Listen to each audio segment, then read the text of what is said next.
Hey there, savvy savers. Welcome back to our channel, where we break down financial tasks to make your life easier.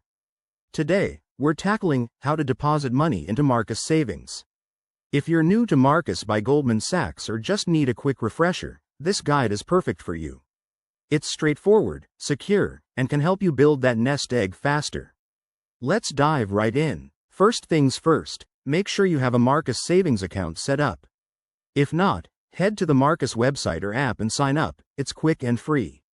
Once you're logged in, you'll see your dashboard. Look for the Transfer or Deposit option, usually front and center. This is where the magic happens. Step 1. Link your external bank account. You'll need to enter your bank's routing and account numbers. Don't worry. Marcus uses top-notch security, so your info is safe. It might take a day or two for verification, but that's standard. Next, decide how much you want to deposit. Marcus allows transfers via ACH, which is free and typically processes in 1 to 3 business days.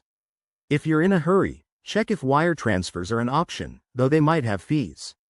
Now, initiate the transfer. Select the amount, choose the source account, and hit confirm. Double-check everything to avoid any hiccups. Nobody likes waiting for money that went astray. A few pro tips. Always keep an eye on transfer limits. Marcus might cap daily or monthly amounts for security. Also, if you use the mobile app, it's super user-friendly with fingerprint login for quick access. And remember, depositing regularly can help you earn that competitive interest rate. There you have it, folks. Depositing money into your Marcus Savings account is as easy as pie. Give it a try, and watch your savings grow. If you found this helpful, hit that like button and subscribe for more financial tips. Drop your questions in the comments below. I'm here to help. Thanks for watching, and see you next time.